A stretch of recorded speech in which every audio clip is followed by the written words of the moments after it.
তো ফাইনালি আজ আমার চলন্ত পাখিকে হসপিটালে ভর্তি করেই দিলাম। ঘটনা ছাড়ো, ব্যাপারটা আগে শোনো। চেন থেকে এমন ভয়ঙ্কর আওয়াজ বের হচ্ছে, মনে হচ্ছে ভূতের সিনেমার ব্যাকগ্রাউন্ড মিউজিক বাজছে। আর এই ডিজিটাল মিটার তো অনেকদিন থেকেই অন্ধ হয়ে আছে, ডান হাতের হাড় তো অনেকদিন আগেই বেঁকে গেছে। হ্যাঁ, এটাই বা কেন বাকি থাকে? এই সামনের চাকার অবস্থা দেখে মনে হচ্ছে সে বলছে, ভাই আমি আর পারছি না, আমাকে একটু বিশ্রাম নিতে দাও।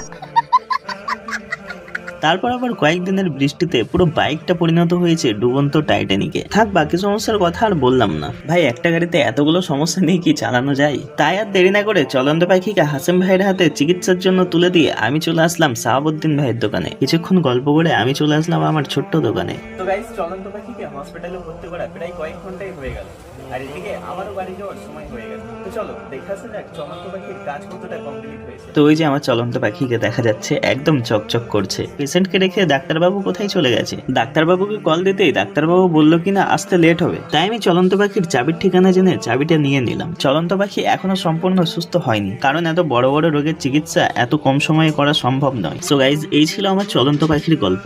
আজকের মতো টাটা। হায়াত বাকি তো মুলাকাত ভি হোগি।